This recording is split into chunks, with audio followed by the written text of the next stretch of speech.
Peggy 18.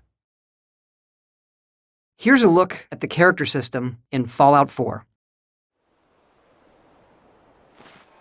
You do spend a lot of time in our games looking at your stats, looking at your items, and in Fallout that comes to life with your Pip-Boy.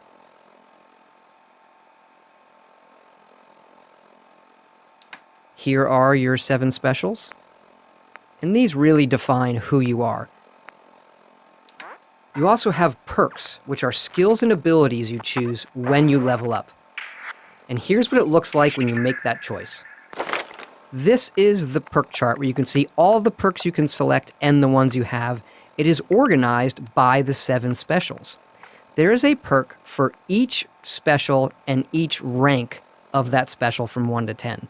And if you have the value, you can choose it. So if you were to come out of the vault with a 10 charisma, you can pick this intimidation perk that lets you manipulate and control other people. There are 70 base perks with multiple ranks that do new things, yielding 275 that you can choose from.